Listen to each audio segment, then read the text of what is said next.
All right, we're just pulling into the south side of the Jesse James project, and that means we're actually almost to the property. In fact, you can see the log cabin back there. I'm gonna roll the window down. So we come in, follow the easement road, and go just a couple hundred feet basically, and then the driveway, the private driveway, is gonna cut down to the left, and that's gonna go to the property. So the easement road actually continues. It is an existing road. It just hasn't been widened out and graded and gravelled and all that. So the easement road continues straight east. And the property actually has about 300 feet of frontage on the easement road going that way. So you've got all that timber right there. The private drive itself cuts down to the north. So now we're not on the easement road system anymore. We're on the private driveway to the cabin. You're gonna have trails all over the place. We're looking right into the sun for the most part, so everything's gonna look a little dark in this morning video.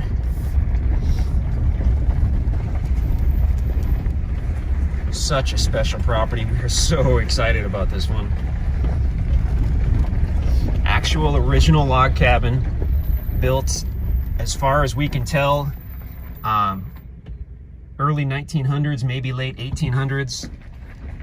The exterior structure is probably just about how it was, other than the roof, just about how it was when it was built as far as the logs.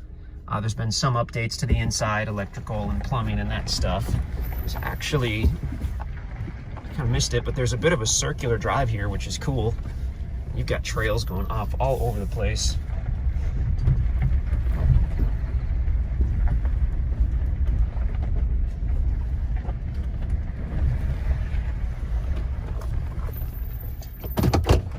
The property itself, again, borders that easement road along its south side.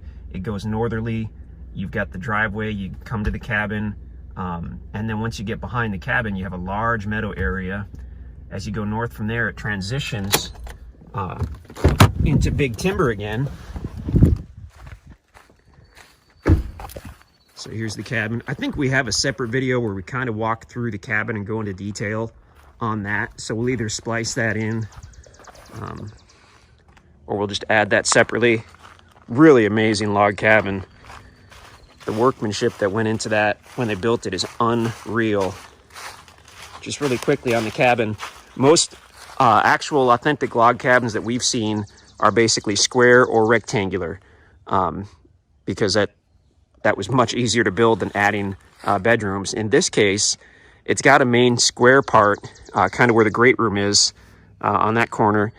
It's got the kitchen area, and then it's got two separate bedrooms that are also log and look like they were done at the same time. So if you see all these cross tie logs kind of in the center there, that doubled or tripled the workload when they built this cabin. So this was set up from the start as kind of an upscale cabin or home. Okay, trailer not included, sorry. So as we look southerly, there's the big meadow area. Beyond that, transitions back to timber and then slopes down to that beautiful, beautiful creek bed on the north side.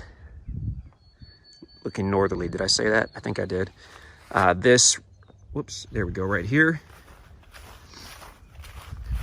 One of the many, many unbelievably special features of this property, you do basically have your own private vineyard, or at least a couple dozen mature grapevines that we're told were used as a vineyard.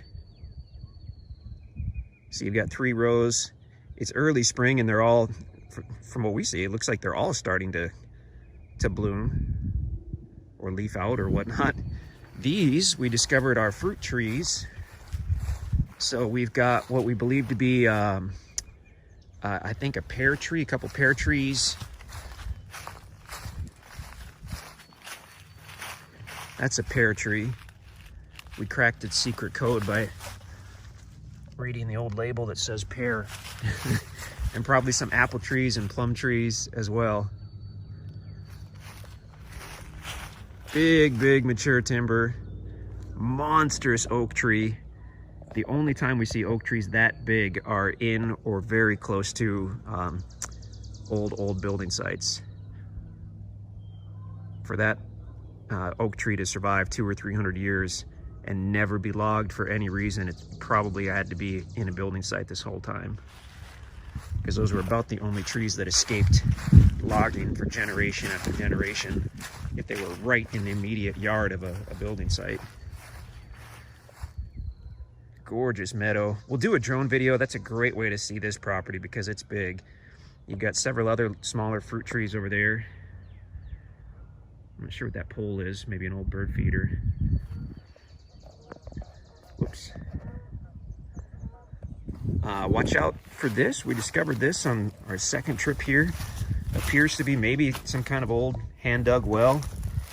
It's been lined with brick. Some of the brick looks modern, so it might have been redone, you know, 40, 50 years ago. But don't step into that. It's got a little rock there just so people see it. That's not the water source for the home, by the way. The water source is a drilled well. Here's a little shed area.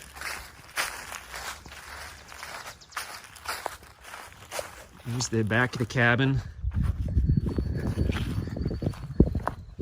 It's on what looks like some type of original rock foundation. It does have some breaks in it.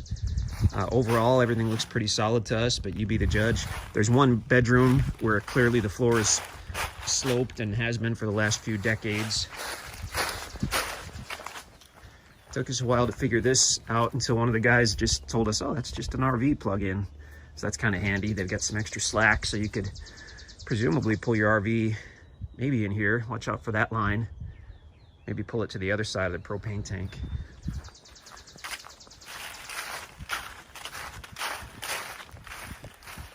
And there we've got another monster hardwood tree, and there's the drilled well right there.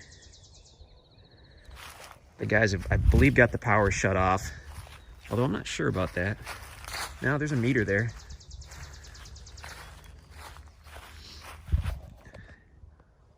Okay, let's do a drone video on this one because that's really the key on this property.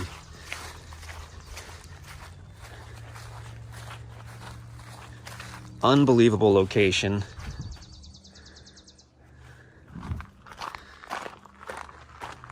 You've got the tiny little town of Dixon, less than about 5 miles away for your gas and groceries. And then we're only about 10 miles from I-44. And once you get to I-44, you can get to St. Louis in a couple hours, or Springfield in about an hour and a half. Springfield, Missouri. Stunning, stunning property. We're gonna see if we can do a nice long drone video. So the Jesse James project was part of basically a large, more or less, lodge.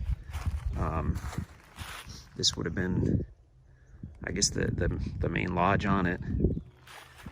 So the hunting out here, it's been managed using quality.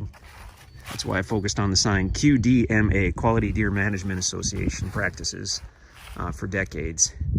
So the deer, the turkey, if you're a hunter, I mean, awesome. If you're not, then get your camera ready because you're going to see some big, beautiful animals out here. Little fire pit right there. That's kind of cool. That'd be a good spot to roast some marshmallows right in front of your cabin. Okay, we can't wait any longer. We're doing a drone video on this one. What a property.